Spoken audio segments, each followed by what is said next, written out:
মুসলমান বন্ধু রে, জাতির পিতা ইব্রাহিম পয়গম্বর ডাক দিয়ে বলে, হে নমরুদ, আগুনের গর্তে দাঁড় করায়া আমি ইব্রাহিমকে হুমকি ধমকি দিয়ে কোনো লাভ হবে না। আগুনে জ্বালাইতে পারো, 1 সেকেন্ডের জন্য আমি ইব্রাহিম আমার আল্লাহর গোলামি ছাড়ব না। উমাইয়ার বাড়ি যুবক বেলাল, যুবক হযরতে ওমর ইসলাম কবুল করার পরে ডাক দিয়ে বলেন, পয়গম্বর ও নবী কোথায়? রহমাতাল লিল আলামিন নবী বলেন, আমার উম্মতের ইমানদার বান্দা যখন কোরআন শিখার জন্য ঘর থেকে বের হয়, ওয়াস্তাগফিরু লাহু মান ফিস সামাওয়াতি ওয়াল আরদ হাত্তাল হিতানু ফি জাওফিল মা, আকাশে জমিনে নদী আর সমুদ্রে যত মাখলুকাত আছে ওই ব্যক্তির জন্য রহমতের দোয়া করে। এমনকি নদী আর সমুদ্রের মাছ, গর্তের পিপিলিকা পর্যন্ত ওই ইমানদারের রহমতের জন্য আল্লাহর দরবারে দোয়া করে। আকাশে জমিনে নদী আর সমুদ্রে অগণিত মাখলুক আমার আপনার জন্য দোয়া করে, একটা মাখলুকের দোয়াকে আল্লাহ কবুল করবেন না? তাহলে আমরা বাড়ি যাব নিষ্পাপ হয়ে, এর চেয়ে আনন্দের আর কিছু আছে? এটা তো দুনিয়ার জীবনে, আখিরাতে কি হবে? কোরআন নিয়ে যারা আন্দোলন করেছে, এই কোরআন তাদেরকে নেতৃত্ব দিয়ে টেনে টেনে জাহান্নামে যেতে দেবে না, আল্লাহর জান্নাতে নিয়ে যাবে। আল্লাহর নবী বলেন, মান জালাল কুরআনা আমামাহু কাদাহু ইলাল জান্নাহ, কোরআনকে যে সামনে রাখবে, কোরআন তাকে নেতৃত্ব দিয়ে টেনে টেনে আল্লাহর জান্নাতে নিয়ে যাবে। খুশি আছে? আমরা খুশি, মাবুদ খুশি, সৃষ্টিকুল খুশি, মাখলুকাত খুশি, ফেরেশতাকুল খুশি। বেজার কি? শয়তান। শয়তান বেজার, শয়তানের চেলা চ্যামেন্ডরাও বেজার। আওয়াজ দিয়ে বলেন ঠিক কিনা? ভাইরা আমার, গভীর মনোযোগ, আলোচনা পয়েন্টে পয়েন্টে সামনে যাব। আল্লাহ রব্বুল আলামিন পয়গম্বরকে সম্বোধন করে বলেন, কুলির রূহু মিন আমরি রব্বি। পয়গম্বর, আপনাকে কোনো উম্মত যদি জিজ্ঞাসা করে রূহু সম্পর্কে, আপনি তাদেরকে জানায়া দেন, কুলির রূহু মিন আমরি রব্বি, এই রূহুটা আমি আল্লাহর নির্দেশ মাত্র। রূহুটা কার নির্দেশ? আল্লাহর নির্দেশ কি? আল্লাহর পক্ষ থেকে রুহের খাদ্য হচ্ছে আল্লাহ পাকের কোরআন। মানুষ তার দেহকে খাদ্য দেয় ভাই, কিন্তু রুহুকে খাদ্য দেয় না। আছে না নাই? সারা বছর আল্লাহর বান্দা একটা দিনও কোরআন তেলাওয়াতের সুযোগ পায় না। আছে না নাই? হে মুসলমান খটখটিয়ার বন্ধুরা, আজকে মুসলমানদের শত্রু ইহুদি নাসরা খ্রিস্টানরা নয়, আজকে মুসলমানদের শত্রু হচ্ছে এই রুহের খাদ্যের অভাবগ্রস্ত মুসলমানদের ভিতরে লুকিয়ে থাকা অসুস্থ রুহুদারি মানুষেরা। আওয়াজ দিয়ে বলেন ঠিক কিনা? এই খাদ্য হলো 2 প্রকার। খাদ্য কত প্রকার? আম্মাল গিজাউ ফাহুয়া নাওআন ওয়া গিজাউ তাকুনা বিহিল আবদান ওয়া গিজাউ তাকুনা বিহিল আরওয়া। এক প্রকার খাদ্য হচ্ছে যা গ্রহণ করলে মানুষের দেহ সুঠাম হয়, শক্তিশালী হয়, চেহারাটা সুন্দর হয়। আরেক প্রকার খাদ্য হচ্ছে যা গ্রহণ করলে, সেবন করলে মানুষের রুহুটা শক্তিশালী হয়। সুবহানাল্লাহ বলেন। আল্লাহ তাআলা মানুষের দেহকে সৃষ্টি করেছেন মাটির সার নির্যাস থেকে। এই দেহের খাদ্যটাও আল্লাহ মাটি থেকেই সৃষ্টি করেছেন। চাল ডাল, গম, ফল ফলাদি, শাক সবজি। ঠিক কিনা? আওয়াজ দিয়ে বলেন। আর রুহটা আল্লাহ পাঠিয়েছেন আসমান থেকে। এই রুহের খোরাকটাও আল্লাহ তাআলা পাঠিয়েছেন আসমান থেকে। সুবহানাল্লাহ বলেন। তাহলে আজকে আমরা এখানে এসেছি রুহানি গিজা গ্রহণ করতে। ইনশাআল্লাহ আজকে খটখটিয়ার এই ময়দানে মাটি পর্যন্ত সাক্ষী দেবে যে কোরআনের আলোচনা হয়েছে। এমন ইমানদার ব্যক্তি আছেন কে কে শোনার জন্য? হাতটা উঠায় আল্লাহকে দেখায় দেন। নারায়ে তাকবীর। আর কোরআনের আলো, আল হাদিসের আলো, মুসলিমুল উম্মাহ হিফজ মাদ্রাসার পক্ষ থেকে শেষ পর্যন্ত থাকবেন। আল্লাহ তাআলা সবাইকে কবুল করেন, বলেন আমিন। ভাইরা আমার, আমরা সবাই দেহের খোরাক নিয়ে জীবনটা শেষ করে দেই, কিন্তু রুহের খোরাক আমরা গ্রহণ করি না। আমাদের প্রথম পিতা আদম আলাইহিস সালামকে আল্লাহ তাআলা জান্নাতে সৃষ্টি করলেন। তিনি জান্নাতে দীর্ঘকাল থাকার পরে একাকিত্ব আর ভালো লাগে না বাপ জানেন। জান্নাতে গান বলে, একা একা কেন ভালো লাগে না, সব কাজে মন কেন বসে না, আমি আদমের কি হতে কি হয়ে গেল আমি নিজেও জানি না। মারহাবা বলে। আল্লাহ বুঝতে পারলেন আদমের কি দরকার। আল্লাহ রাব্বুল আলামিন ডাক দিয়ে বলেন, ওয়াকুলনা ইয়া আদাম উসকুন আনতা ওয়া যাওজুকাল জান্নাহ ওয়াকুলা মিনহা রাগাদান হাইসু শি'তুমা। মারহাবা। আল্লাহ রাব্বুল আলামিন আদমের সঙ্গী আম্মাজান হাওয়া আলাইহিস সালামকে দান করলেন। আল্লাহ ডাক দিয়ে বলেন, আদম এই জান্নাতে যেখানে খুশি সেখানে যাও, অকুলা মিনহা রগদান আইওয়াসান, প্রাচুর্যের সাথে খাও, তৃপ্তি ভরে খাও, পেটটা ভরে খাও। এই পৃথিবীতে যত খাদ্য আছে 6টা টেস্টের মধ্যে সীমাবদ্ধ। কয়টা টেস্ট? 6টা স্বাদের মধ্যে সীমাবদ্ধ। আইটেম যদি 10,000ও করে, কয়টা টেস্টের মধ্যে সীমাবদ্ধ? আমার সঙ্গে কথা বলবেন, তাহলে আলোচনা বুঝতে পারবেন। ঝাল, টক, মিষ্টি, নেনো, তেতো, পাঞ্চা। বিজ্ঞানরা গবেষণা করে দেখেছে এক একটা মানুষের জিহ্বায় আল্লাহ তাআলা 10,000 রকমের টেস্টিং বাড ফিট করে দিয়েছেন। সুবহানাল্লাহ বলেন। তা তো দুনিয়ার জন্য নয়, তা হলো জান্নাতের জন্য। এই জন্য আল্লাহ তাআলা আদমকে ডাক দিয়ে বললেন, আদম অকুলা মিনহা রগদান আইওয়াসিয়ান, তুমি এবং তোমার স্ত্রী যেখানে খুশি সেখানে যাও, পেটটা ভরে খাও, তৃপ্তি সহকারে খাও, যা মনে চায় তা খাও। সুবহানাল্লাহ বলেন।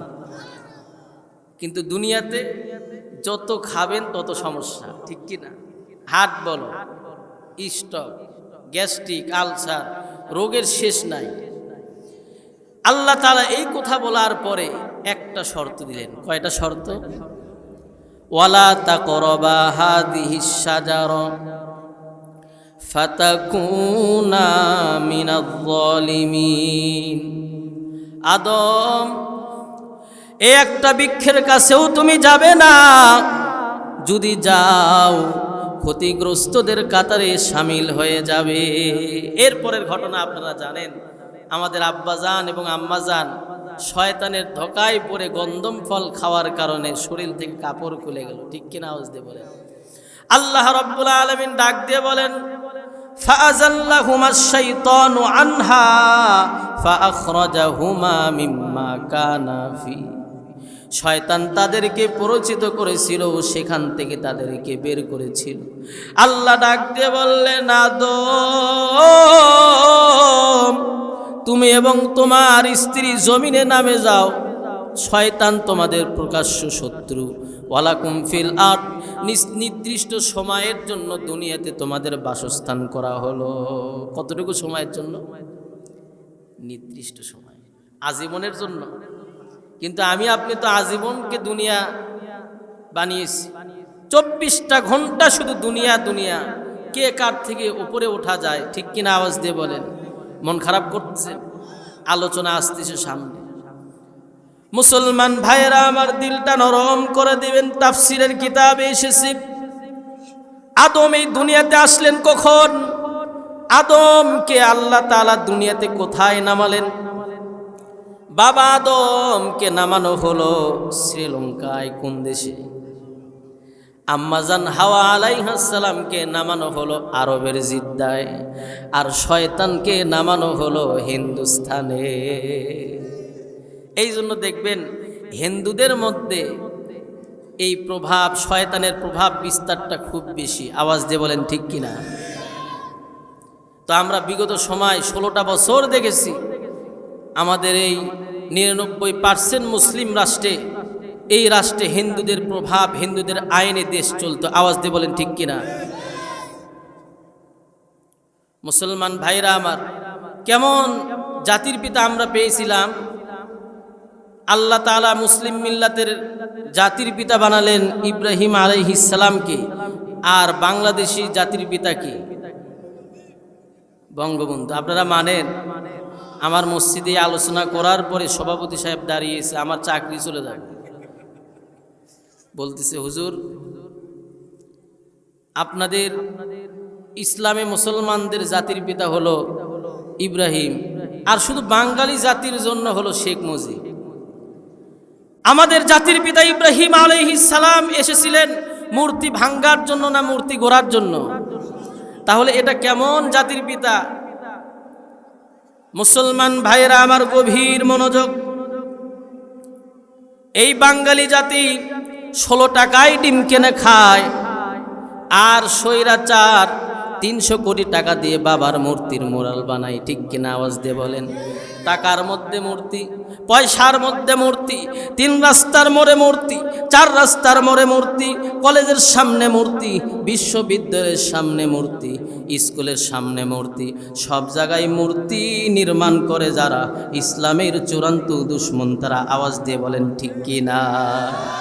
এই খটখটিয়ার ইমানদার বন্ধু রে, আমরা মূর্তি গড়ার জন্য আসি নাই, আমরা ইব্রাহিমী সন্তান, আমরা মূর্তি ভাঙ্গার জন্য দুনিয়াতে এসেছি। আওয়াজ দিয়ে বলেন ঠিক কিনা?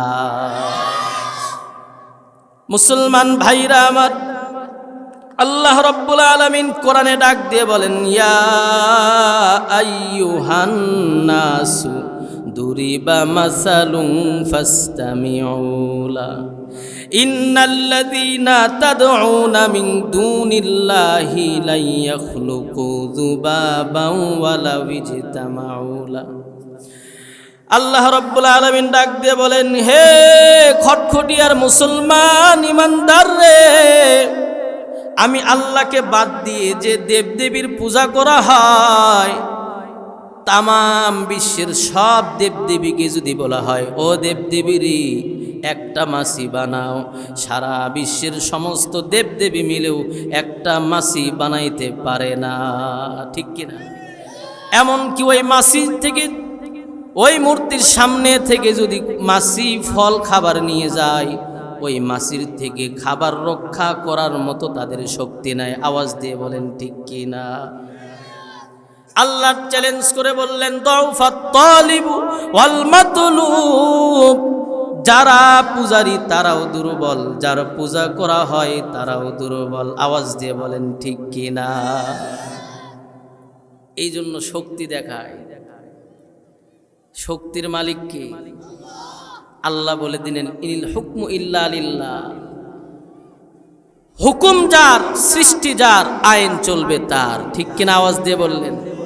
আল্লাহ ঘোষণা দিলেন, তাবারাকাল্লাযী বিয়াদিহিল মুলক, বরকতময় সেই রব যার হাতে তামাম বিশ্বের রাজত্ব, ওহু আলা কুল্লি শাইইন কদির, যিনি প্রত্যেকটা বিষয়ের ওপর পরিপূর্ণ ক্ষমতা রাখেন। আওয়াজ দিয়ে বলেন আল্লাহু আকবার। হে মুসলমান, গভীর মনোযোগ। আল্লাহ যদি মুসার পরিচয় গোপন রেখে ফেরাউনের ঘরে ঢোকাতে পারে, মুসা রাসূল পরিচয় দিয়ে আত্মপ্রকাশ ঘটাতে পারে, সে আল্লাহ ছোট ছোট বাচ্চাদের মাধ্যমে এই স্বৈরাচারকে পরাজিত করেছেন। আওয়াজ দিয়ে বলেন ঠিক কিনা? পৃথিবীর যত জালেম আছে, যত স্বৈরাচার আছে, তাদের মধ্যে আপনি 3টা বৈশিষ্ট্য পাবেন। 1 নম্বরে তারা জালেম, 2 নম্বরে তারা নিষ্ঠুর, 3 নম্বর তারা মূর্তি পূজক। কত বড় জালেম হলে ফেরাউন মুসার জন্ম হতে দেবে না, ছোট ছোট বাচ্চা পর্যন্ত হত্যা করলো। কত বড় জালেম হলে পারে নমরুদ জীবন্ত পয়গম্বর ইব্রাহিম আলাইহিস সালামকে অগ্নিকুণ্ডে নিক্ষেপ করলো। কত বড় ভয়ঙ্কর জালেম হলে স্বৈরাচার নিজের দেশের মানুষের ট্যাক্সের টাকা দিয়ে কেনা হেলিকপ্টার বন্দুক ব্যবহার করে নিজের ক্ষমতাকে উদ্দীপিত করার জন্যে ওপরে উঠে গুলি করে নবজাতক বাচ্চা পর্যন্ত হত্যা করেছিল। আওয়াজ দিয়ে বলেন ঠিক কিনা? হাজার হাজার তাফসির মাহফিল বন্ধ করেছে, হাজার হাজার আলেমকে পঙ্গু করেছে। বাংলাদেশের ইতিহাসে সর্বকালের শ্রেষ্ঠ সন্তান, এ জাতির মাথার তাজ, গোটা 200 কোটি মুসলিম উম্মার গর্ব আল্লামা দিলওয়ার হোসেন সাঈদীকে 13টি বছর কারাগারে বন্দি রেখেছিল। আওয়াজ দিয়ে বলেন ঠিক কিনা? এই জাতিকে দাওয়াত থেকে বঞ্চিত করেছে, বারবার ফাঁসির কাস্টে ঝোলানোর চেষ্টা করেছে। আল্লাহর হুকুমে পিছনের দরজা দিয়ে চোরের মতো পালাতে বাধ্য হয়েছে। আওয়াজ দিয়ে বলেন ঠিক কিনা? পালানোর সময় বলেছে আমার একটা শাড়ি নেওয়া দরকার ছিল। বলে ম্যাডাম হাতে সময় নাই। বলে তাহলে একটু বক্তব্য দেব। বলে ক্যামেরাম্যান পালাইছে বহুত আগে। তাহলে আমার নিরাপত্তা প্রহরীরা কোথায়? বলে ওরা কাপড় চুপড় খুলে পালাইছে, জনগণের সাথে মিশে গেছে। বলে তাহলে একটু বাবার কবরটা জিয়ারত করতাম। বলে ম্যাডাম এই চিন্তা করেন না, ওখানেই শুয়ে পড়া লাগবে নি। আওয়াজ দিয়ে কোন ঠিক কিনা? আপনারা বিরক্ত হচ্ছেন? আলোচনা চলবে। মুসলমান ভাইরা রে আমার, গভীর মনোযোগ। যদি ভিতরে ঈমান থাকে তাহলে সাহসী হতে হবে। মানুষের রচিত মতবাদে ধতবাজিদের যারা দালালি করবে, এরা উভয় ইবনে সুলেলের উত্তরসূরি হিসেবে পরিচিত লাভ করবে। আওয়াজ দিয়ে বলেন ঠিক কিনা? মুসলমান ভাইরা আমার, খটখটিয়ার ইমানদার যুবক ভাইরা, আল্লাহ রাব্বুল আলামিন কোরআনে ডাক দিয়ে বলেন ইউরিদুনা লিয়ুতফিউ নূরাল্লাহি বিআফওয়াহিহিম ওয়াল্লাহু মুতিম্মু নূরিহি ওয়ালাউ কারিহাল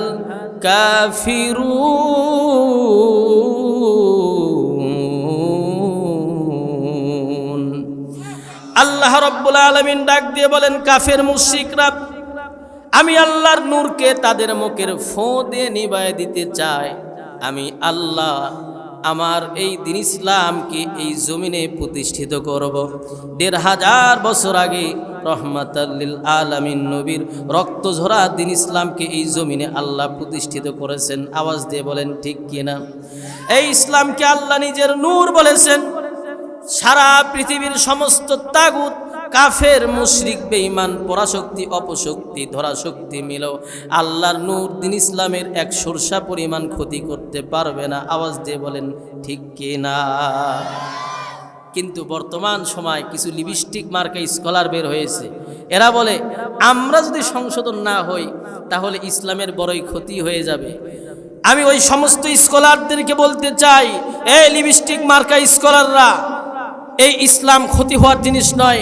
1500 বছর আগে আল্লাহ তাআলা চ্যালেঞ্জ করে ইসলামকে পরিপূর্ণ করে দিয়েছেন।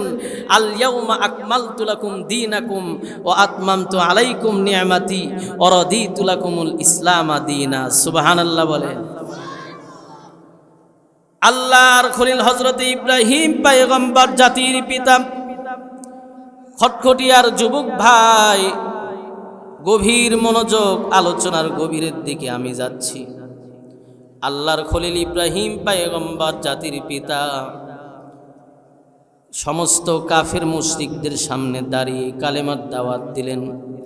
লা ইলাহা, আমার সঙ্গে পড়ুন, লা ইলাহা ইল্লাল্লাহু ইব্রাহিমু খলিলুল্লাহ। নমরুদ ডাক দিয়ে বলে ইব্রাহিম আল্লাহ আবার কি? জাতির পিতা কেমন জাতির পিতা? ডাক দিয়ে বলে নমরুদ, তোরে যিনি বানাইছে তিনি আমার আল্লাহ। নমরুদের মাথাটা গরম হয়ে গেল। এবার বিশাল বড় গর্ত বানাইছি।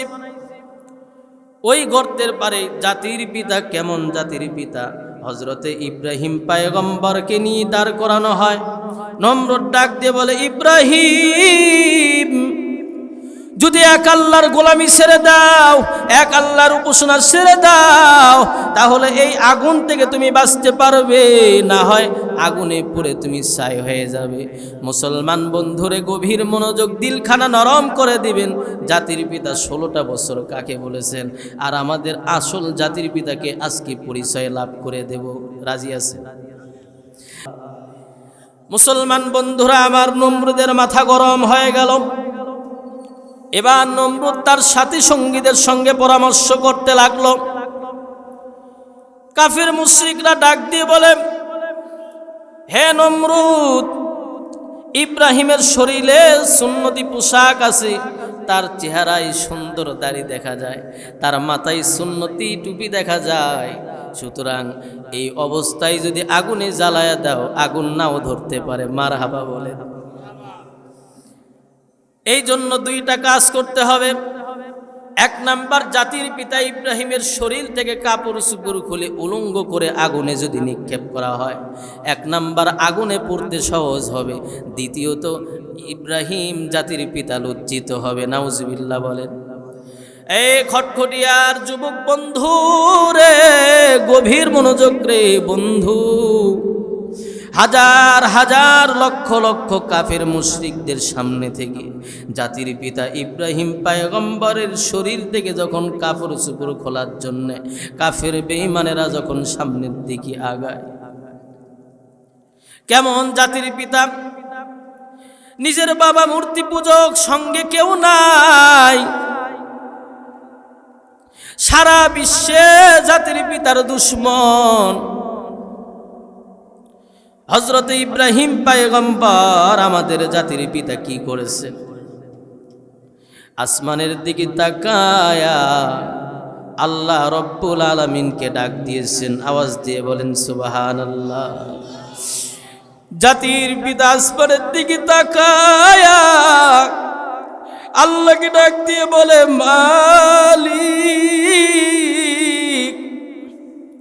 নিজের বাবা দুশ্মন, সারা বিশ্বের কেউ আমার সঙ্গে নাই রে মালিক।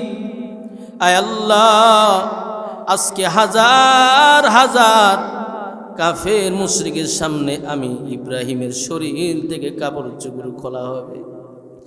আল্লাহ রব্বুল আলামিন জিবরিল আলাইহিস সালামকে পাঠায়া দিলেন।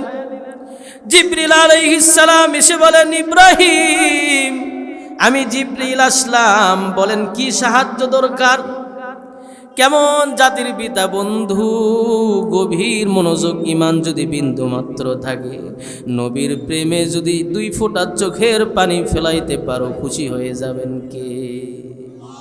মুসলমান ভাইয়েরা আমার, জিবরিল আমিন চলে আসছে, আল্লাহর অর্ডারে ডাক দিয়ে বলে, ইব্রাহিম, আমি জিবরিল আসলাম, বলেন কি সাহায্য দরকার? ইব্রাহিম পয়গম্বর ডাক দিয়ে বলে, জিবরাইল, তোমার আমার সাহায্যের দরকার নাই, আমার সাহায্য করবেন আমার আল্লাহ। জিবরাইল রাগ করলেন। আল্লাহ রব্বুল আলামিন ডাক দিয়ে বলে, জিবরিল, আমার খলিল জাতির পিতা ইব্রাহিম ঠিকই তো বলেছেন, আমার সাহায্য আমি আল্লাহ করব। মারহাবা বলেন। আল্লাহ রব্বুল আলামিন জিবরিলকে ডাক দিয়ে বলেন, জিবরাইল, কাফের মুশরিকরা আমার খলিলের থেকে শরীরের কাপড় খুলে নেবে, অপর দিক থেকে আমি আল্লাহর বানানো জান্নাতি পোশাক আমার বন্ধু জাতির পিতার শরীরে পরায়া দেবে। যখন ইব্রাহিম পয়গম্বরকে আগুনে নিক্ষেপ করা হয়, আল্লাহ রব্বুল আলামিন ডাক দিয়ে বলেন, কুলনা ইয়া নারু কুনি বারদাম ওয়া সালামান আলা ইব্রাহিম। মারহাবা বলে। আগুনের কোনো শক্তি আছে? মুসলমান ভাইরা, আলোচনা চলবে। এই ইব্রাহিম পয়গম্বর যখন নবুয়ত প্রাপ্ত হন, তিনি সর্বপ্রথম তার আব্বাজান আজরকে গিয়ে দ্বীনের দাওয়াত দেন। এই দাওয়াতটা আল্লাহ রাব্বুল আলামিন এতটা পছন্দ করেছেন, আল্লাহ তাআলা রাহমাতাল লিল আলামিন নবীকে সম্বোধন করে বলেন, নবী আযকুর ফিল কিতাব ইব্রাহিম, পয়গম্বর ইব্রাহিম পয়গম্বর তার আলোচনা উম্মতের সামনে বয়ান করেন। সুবহানাল্লাহ বলেন। ইন্নাহু কানা সিদ্দিকান নাবিয়্যা, নিঃসন্দেহে আমার খলিল জাতির পিতা ইব্রাহিম সত্যপন্থী নবী ছিলেন। ইয ক্বালা লি আবিহি ইয়া আবাতি লিমা তা'বুদু মা লা ইয়াসমাউ ওয়া লা ইউবসিরু ওয়া লা ইউগনি আনকা শাইআ।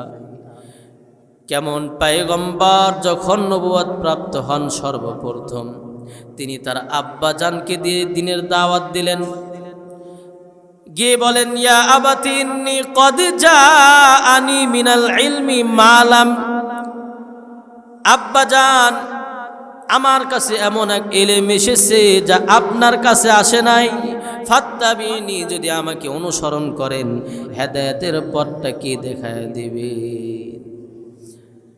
ইব্রাহিম পয়গম্বরের এই কথা শোনার পরে আজর ডাক দিয়ে বলেন, ইব্রাহিম ওয়াহজুরনি মালিয়া, আমার থেকে পালায়ন কর, আমার থেকে দূরে সরে যা। যদি তা না যাও তাহলে তোমাকে পাথর মেরে হত্যা করে ফেলবো। নাউজুবিল্লাহ বলেন। সংক্ষেপে একটা মেসেজ বলে দেই, এই ইব্রাহিম পয়গম্বরের পিতা আজর সন্তানের দাওয়াতটা কবুল না করার কারণে কিয়ামতে কি অবস্থা হবে। বুখারী শরীফের হাদিসে আসছে, কিয়ামতের ময়দানে এই জাতির পিতার আব্বাজান আজর ইতিহাসের কিতাবে তাকে তারেখ বলা হয়। কিয়ামতের ময়দানে দাঁড়াবে জাহান্নামের আগুন, ধুলাবালি মাখা মিশ্রিত অবস্থায় আজর দাঁড়াবে। সন্তান জাতির পিতাকে সন্ধান করতে থাকবে। মারহাবা বলে। দুনিয়াতে কত কষ্ট দিয়েছে, হুঁশ আসবে মরার পরে, ঠিক কিনা আওয়াজ দিয়ে বলেন। কিয়ামতের ময়দানে জাতির পিতা ইব্রাহিম পয়গম্বরের আব্বাজান আজর দাঁড়ায়া যাবে। হাজার হাজার লক্ষ লক্ষ উম্মতের সামনে সন্তানকে সন্ধান করতে থাকবে। এক পর্যায়ে ইব্রাহিম পয়গম্বরের সন্ধান পেয়ে যাবে, ডাক দিয়ে বলবে, আব্বাজান রে,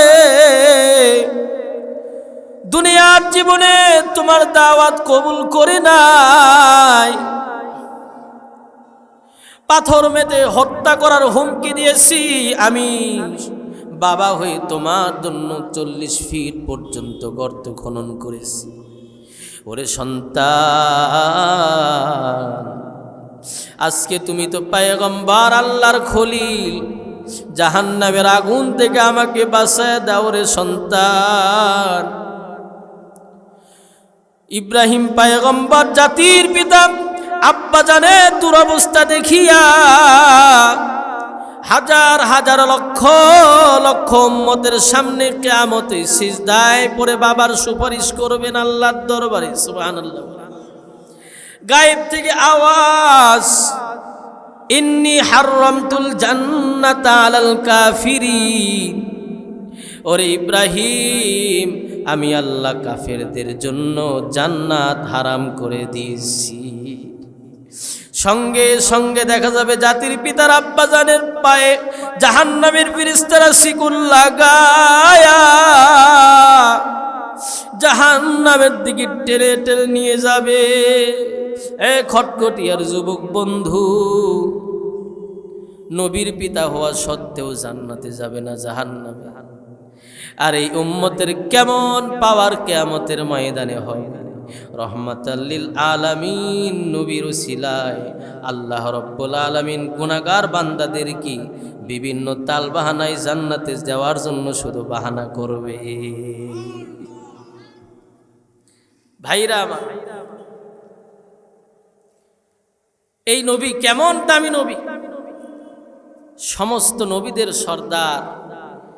এই নবীজি উপরে যে কোরআনটা আল্লাহ তাআলা আমাদের উপরে আমাদের জন্য পাঠিয়েছেন, সমস্ত কিতাবের মধ্যে কোরআন শ্রেষ্ঠ। মারহাবা বলে। এই পৃথিবীতে ৪,৫০০-এর অধিক ধর্ম আছে, প্রত্যেকটা ধর্মে নির্দিষ্ট একটা কিতাব আছে। আমাদের ধর্মের একটা কিতাব আছে, নাম কি?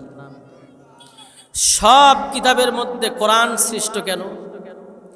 আল্লামা জুলফিকার আলী নকশবন্দি তার খুতবাতের মধ্যে লেখেন, সমস্ত কিতাবের মধ্যে কোরআন শ্রেষ্ঠ, কারণ আল্লাহ তাআলা এই কোরআনের মধ্যে এমন কিছু পাওয়ার, এমন কিছু বৈশিষ্ট্য দিয়েছেন যা অন্য কোনো কিতাবের মধ্যে আল্লাহ দেননি। সুবহানাল্লাহ বলেন।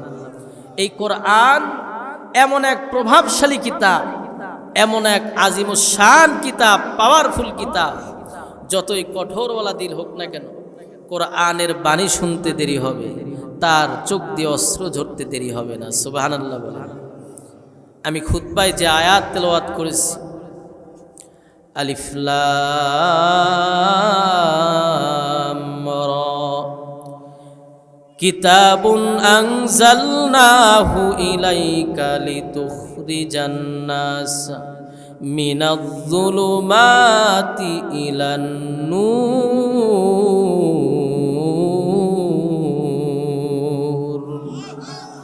আল্লাহ রাব্বুল আলামিন ডাক দিয়ে বলেন, পয়গম্বর, কাফের মুশরিকদেরকে ইসলামের দিকে আকৃষ্ট করার জন্য তাদেরকে শাসানো লাগবে না, ধমকানো লাগবে না, কারণ আমি আল্লাহ আপনাকে দারোগা হিসেবে পাঠাই নাই। ঠিক কিনা? আওয়াজ দিয়ে বলেন। কিন্তু পয়গম্বর, যেই কোরআন আমি আল্লাহ আপনার সামনে নাজিল করলাম, এই কোরআনের তেলাওয়াত, এই কোরআনের মহত্ব কাফের বেঈমানের সামনে তুলে ধরবেন। পয়গম্বর গো, এই কোরআনের মধ্যে আমি আল্লাহ এমন পাওয়ার দান করেছি, লিতুখরিজান নাসা মিনাজ-যুলুমাতি ইলান নূর। এই কোরআন কাফেরদেরকে আলোর দিশা দিতে 1 সেকেন্ডও দেরি করবে না। খটখটিয়ার যুবক ভাইয়েরা আমার, গভীর মনোযোগ দিয়ে কথাগুলো শুনিয়ে যাবেন, দিলটা একটু নরম করে দাও। খলিফাতুল মুসলিমিন হযরতে আবু বকর সিদ্দিক রাদিয়াল্লাহু আনহু ইসলাম কবুল করার পরে ওই বাজারের খটখটিয়া 3 মাথা 4 মাথার মোড়ে মক্কার বাজারে দাঁড়ায় সিদ্দিকে আকবর কোরআনে কারিমের তেলাওয়াত যখন মধুর কণ্ঠে করেছে, কাফের মুশরিকরা মেলায় যাওয়ার জন্য বের হয়েছে, কেউ কৃষি কাজ করার জন্য মাঠে যাওয়ার জন্য বের হয়েছে, আবার কেউ গঞ্জে যাওয়ার জন্য, শহরে যাওয়ার জন্য বের হয়েছে। কিন্তু সিদ্দিকে আকবরের মধুর কণ্ঠে কোরআনে কারিমের তেলাওয়াত শোনার পরে মেলায় যাওয়ার কথা তারা ভুলে গেছে, কৃষি কাজ করার জন্য মাঠে যাওয়ার কথা ভুলে গেছে। আওয়াজ দিয়ে বলেন মারহাবা। মুসলমান ভাইরা আমার আপনার পয়গম্বর রহমাতুল লিল আলামিন নবী গভীর রাত কোন শীতের মধ্যে ডবল কম্বল পেছায়া ওই হাতিমি কাবায় দাঁড়ায়া পয়গম্বর গভীর রাতে তাহাজ্জুদের নামাজে যখন মধুর কণ্ঠে কোরআনের তেলাওয়াত শুরু করে দিয়েছে, দিনের বেলা আবু জেহেল উতবা সাইবা কোরআনের বিরুদ্ধে আইন পাশ করেছে, সাবধান সাবধান, তোমরা কিন্তু কেউ মুহাম্মাদের কালাম শোনার জন্য যাবা না, আর যদি কেউ মুহাম্মাদের কালাম শোনার জন্য যাও তোমাদের কঠিন আযাবে গ্রেফতার করা হবে। আল্লাহ রাব্বুল আলামিন সঙ্গে সঙ্গে আয়াত নাজিল করলেন, রহমাতাল লিল আলামিন নবীকে জানায় দিলেন, ওয়াকালাল্লাযীনা কাফারু লা তাসমাউ লিহাদাল কুরআন ওয়ালগাউ ফীহি লাআল্লাকুম তাগলিবুন।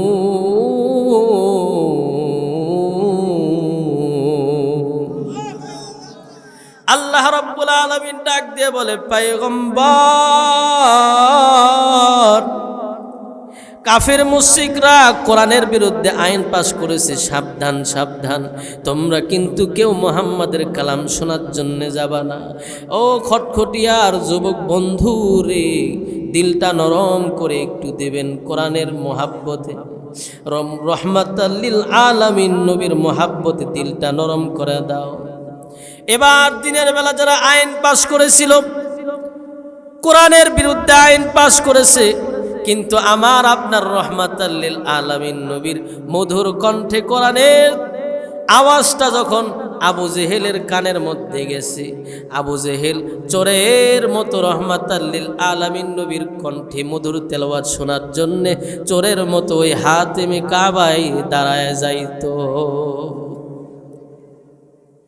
এবার পরের দিন যখন আমার আপনার রহমাতাল লিল আলামিন নবী গভীর রাতে কোরআনের তেলাওয়াত শুরু করে দিস, আবু জেহেলের কানের মধ্যে যখন আওয়াজটা যায়, আবু জেহেল বের হবে, তো তার বিবি দেখে এই চোরাই গভীর রাতে যায় কোথায়, আমাকে রেখে অন্য কোনো নারীর কাছে যায় না দ্বিতীয় কোনো বিবাহ করেছে, মারহাবা বলে।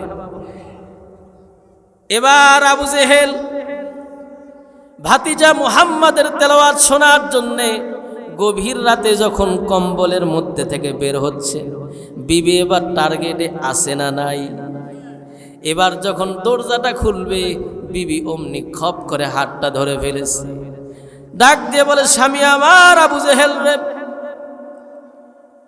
অনেকদিন যাবত আমি বিবি দেখতেছি আপনি গভীর রাতে কনকনা শীতের মধ্যে কোথায় যান, জবাবটা আজকে দিতে হবে, ধরা পড়ছে। মারহাবা বলে, আমি স্ত্রী, আমাকে কি আর ভালো লাগে না? আমাকে বাদ দিয়ে নতুন কোনো বিবাহ করেছেন কিনা? আবু জেহেল জিব্বায় কামড় দিয়ে বলে, না রে বিবি, নাউজুবিল্লাহ, আমি আবু জেহেল তোমার মতো সুন্দরী বিবি তো মক্কায় আর একটাও নাই। বিবি রে, আমি কোনো বিবাহ করি নাই, কোনো রমণী সুন্দরী রমণীর কাছেও আমি যাই না। তাহলে বলেন আপনি গভীর রাতে কোথায় যান? আবু জেহেল নেটা ডাক দিয়ে বলে, বিবি বলা যাবে না। বিবি ডাক দিয়ে বলে, হাতও ছাড়া যাবে না। মারহাবা বলে। এবার বিবি ডাক দিয়ে বলে, স্বামী আমার, আমি 100% গ্যারান্টি দিয়ে বলতে পারি, আপনি যদি বিবাহ না করেন, আরবের সুন্দরী রমণীর কাছেও যদি আপনি না যান, তাহলে আমি 100% গ্যারান্টি দিয়ে বলতে পারি, আপনি এই গভীর রাতে আপনার ভাতিজা মুহাম্মাদের মধুর কণ্ঠে তেলাওয়াত শোনার জন্যে ওই হাতিমি কাবায় দাঁড়ায় যা। এবার আবু জেহেল ডাক দিয়ে বলে, বিবি আমার, এই কথাটা আমার আর তোমার মধ্যেই থাক, এটা যেন দ্বিতীয় কেউ না জানে। মারহাবা বলে। বিবি ডাক দিয়ে বলে, স্বামী আমার, কেন জানলে কি সমস্যা? আবু জেহেল ডাক দিয়ে বলে, বিবি রে, আজকে মক্কার রাজপথে আইন পাশ করেছি, যদি কেউ মুহাম্মাদের কালাম শোনার জন্য যায়, তাকে কঠিন আযাবে গ্রেফতার করব। আমি নেতা হয়ে যদি আমার ভাতিজার মধুর কণ্ঠে কোরআনের তেলাওয়াত শোনার জন্য হাতিমি কাবায় যাই, জুতার বাড়ি একটাও মাটিতে পড়বে না। এবার বিবি ডাক দিয়ে বলে, স্বামী আমার, আপনি ভাতিজা মুহাম্মাদের মধুর তেলাওয়াত শুনেন, আমার তো ইচ্ছা করে তেলাওয়াত শুনতে। মারহাবা বলে। এবার গভীর রাতে আবু জেহেল বিবিকে লইয়া ওই হাতিমে কাবায় যখন রওনা করেছে, দূর থেকে আবু জেহেল তাকায় দেখে ওই হাতিমে কাবায় উতবা সাইবা ওয়ালিদ ইবনে মুগিরা চোরের মতো কানটা লাগায়া রহমাতাল লিল আলামিন নবীর মধুর কণ্ঠে কোরআনের তেলাওয়াত শোনে। আবু জেহেল এবার ডাক দিয়ে বলে, এই এত রাতে তোমরা এখানে কেন? উতবা ছিল খুব চালাক, ডাক দিয়ে বলে, নেতাজি, ছোট মুখে বড় কথা বলা লাগে না, আপনি আসলেন কেন? আপনি তো আসলেন তো ভালো কথা, ম্যাডামকে সহ নিয়ে আসছেন, মতলবটা কি? মারহাবা বলে। আবু জেহেল এবার কিছুক্ষণ চুপ থাকার পরে ডাক দিয়ে বলে, এরে উতবা সাহেবা শোনো রে, আমি আবু জেহেল যত তাল বাহানা করি না কেন, ভাতিজা মুহাম্মাদের মধুর কণ্ঠ যখন আমার কানের মধ্যে যায়, যতক্ষণ পর্যন্ত আমি আবু জেহেল ভাতিজা মুহাম্মাদের মধুর তেলাওয়াত না শুনি, আমি আবু জেহেলের কলিজা ঠান্ডা হয় না। খটখটিয়ার যুবক বন্ধু, গভীর মনোযোগ, কোরআনের মহাব্বতে, নবীর মহাব্বতে দিলটা নরম করে দাও। এই কোরআনের মধ্যে আমার আল্লাহ কেমন পাওয়ার দান করেছে। খলিফাতুল মুসলিমিন হজরতে ওমর যুবক মানুষ, মুহাম্মাদের দারুল আরকামে গেছেন, মুহাম্মাদকে বাঁচায় রাখবে না, মুসলমানদেরকে উৎখাত করবে। কিন্তু আমার আল্লাহ এই কোরআনের মধ্যে এমন পাওয়ার দান করেছেন, এমন ভাবে ওমরের মনটা ঘোরায় দিয়ে ওমর আর মুসলমানদেরকে মারে না, মুহাম্মাদকে মারে না। এই কোরআন ওমরের মনটা ঘোরায় দিয়ে ওমরকে মুসলমানদের পাহারাদার বানায় দিছে, মুহাম্মাদের পাহারাদার বানায় দিছে। আওয়াজ দিয়ে বলেন সুবহানাল্লাহ। নামাজ পড়তে মনে চায়, আমার আপনার নবী নামাজ পড়েন লুকায়া লুকায়া, ইসলাম গ্রহণ করে ওমর ডাক দিয়ে বলে, নবী গো কোথায় নামাজ পড়তে মনে চায়?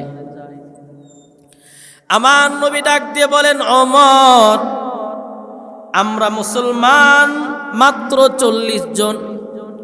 ওমর ডাক দিয়ে বলে, নবী গো আমি ওমর তো মুসলমান হয়েছি, এখন মারহাবা বলেন। এবার ওমর ডাক দিয়ে বলে, নবী কিন্তু আমার অন্তরে ইসলামের নূর ঢুকে গেছে আরো আগে। রহমাতাল লিল আলামিন নবী ডাক দিয়ে বলে, ওমর কোন দিন? ওমর ডাক দিয়ে বলে, পয়গম্বর আপনি ওই কাবার সামনে দাঁড়ায়া মধুর কণ্ঠে যেদিন কোরআনের তেলাওয়াত শুরু করে দিয়েছে, আবু জেহেল উতবা সাইবা মক্কার রাজপথে এলান করে দিছে, মুহাম্মদ পাগল। আমি ওমরের কানে যখন আওয়াজটা আসলো, পাগলকে দেখার জন্য গেলাম। পয়গম্বর আপনি নামাজে দাঁড়িয়ে মধুর কণ্ঠে কোরআনের তেলাওয়াত করেন, সুবহানাল্লাহ বলেন। আমি ওমর আপনার পিছনে দাঁড়িয়ে গেলাম, গভীর মনোযোগ দিয়ে আপনার কোরআনের তেলাওয়াতগুলো আমি শুনছি। আমি মনে মনে ভাবলাম, আপনি হয়তো অনেক বড় কবি হবেন, আপনি অনেক বড় সাহিত্যিক হবেন। রহমাতাল লিল আলামিন নবী গো, আপনি নামাজের মধ্যে আমি ওমরের মনের জবাবটা দিয়ে দিয়েছেন, মারহাবা বলেন। ওয়ামা হুয়া বিকাউলি শাইর কলিলাম মা তুমিনুন। এটা কোনো কবির কবি নয়, কোনো সাহিত্যিকের সাহিত্যিক নয়, এটা কার কালাম? পয়গম্বরকে ওই দিন আমি ওমরের অন্তরে ইমানের নূর ঢুকে গেছে। নবী আমার অতি বাস্তিকি নামাজ আর লুকায়া লুকায়া হবে না। আমি ওমর মুসলমান হয়েছি, এখন আমি ওমরের মনে আর কোনো ভয় নাই। আমি ওমর যদি আজকে মারাও যায় আমার কোনো আফসোস নাই। ও পয়গম্বর আপনি অর্ডার করেন, এই মক্কার রাজপথে কালেমার মিছিল করতে মনে চাই। মারহাবা বলে। মুসলমান ভাইরা আমার, যুবক বন্ধুগণ, এবার 40 জন মুসলমান নিয়ে হযরতে ওমর প্রকাশ্যভাবে যখন দাওয়াতের কাজ মিছিল শুরু হয়ে গেল মক্কার রাজপথে, এবার কালেমার মিছিল যখন আবু জেহেলের সংসদে চলে গেছে, আবু জেহেল ডাক দিয়ে বলে, উতবারে কিসের আওয়াজ আমার কানে আসলো? উতবা এবার তাকায় দেখে মুসলমানদের কালেমার মিছিলের আওয়াজ। মারহাবা বলে। আবু জেহেল ডাক দিয়ে বলে, উতবা রে, ওমর কি মুহাম্মাদের কল্যাণ আনতেছে? উতবা ডাক দিয়ে বলে, নেতা রে, ওমরের মনোভাব দেখে মনে হয় ওমর আসতেছে আপনার কল্লাটা নেওয়ার জন্য। মারহাবা বলে। মুসলমান ভাইরা আমার, ইসলাম আল্লাহ তাআলা এই জন্য চ্যালেঞ্জ করেছেন, ইউরিদুনা লিইউতফিউ নূরাল্লাহি বিআফওয়াহিহিম। কাফের মুশরিকরা তাদের মুখের ফোঁ দিয়ে আমি আল্লাহর এই ইসলামকে নিভাইয়া দিতে চাই। ১৫০০ বছর আগে রহমাতাল লিল আলামিন নবীর মাধ্যমে এই ইসলামকে এই জমিনে আমি প্রতিষ্ঠিত করেছি। সুবহানাল্লাহ বলে। সুতরাং কোন কাফের মুশরিক বেঈমান পরাশক্তি অপশক্তি ধরাশক্তি মিলেও আল্লাহর নূর এই ইসলামের এক সরষা পরিমাণ ক্ষতি করতে পারবে না। আওয়াজ দিয়ে বলেন ঠিক কিনা? সুতরাং এই খোরাক সম্পর্কে, খাদ্য সম্পর্কে বলেছিলাম, আল্লাহ তাআলা হারাম করেছেন আবার হালাল করেছেন। আমাদের আব্বাজান আদি পিতা আদম আলাইহিস সালাম জান্নাতে ডাক দিয়ে বললেন, হে আদম, যেখানে খুশি সেখানে যাও, যা খুশি তা খাও, একটাই শর্ত। শর্ত কয়টা? এক শর্তের জন্য বাবা আদমের শরীর থেকে কাপড় খুলে গেছে। ঠিক কিনা? আওয়াজ দিয়ে বলেন। শুধু কাপড়টা খোলেনি। মুসলমান ভাইরা আমার, গভীর মনোযোগ। আমাদের আদি পিতা আদমের কথা স্মরণ আছে। এই আদি পিতা আদম, তাফসিরের কিতাবে আসছে, আদমকে নামানো হলো শ্রীলঙ্কায়, হাওয়া আলাইহিস সালামকে নামানো হলো আরবের জেদ্দায়, আর শয়তানকে নামানো হয়েছে হিন্দুস্তানে। এই হিন্দুস্তান থেকে শুরু করলাম এই দীর্ঘ আলোচনা জাতির পিতা নিয়ে। ঠিক কিনা? আওয়াজ দিয়ে বলেন। এই তো আপনাদের স্মরণ হয়েছে। বক্তা এবং শ্রোতা মনোযোগী হলে আলোচনা ভালো লাগে। ঠিক কিনা? আওয়াজ দিয়ে বলেন।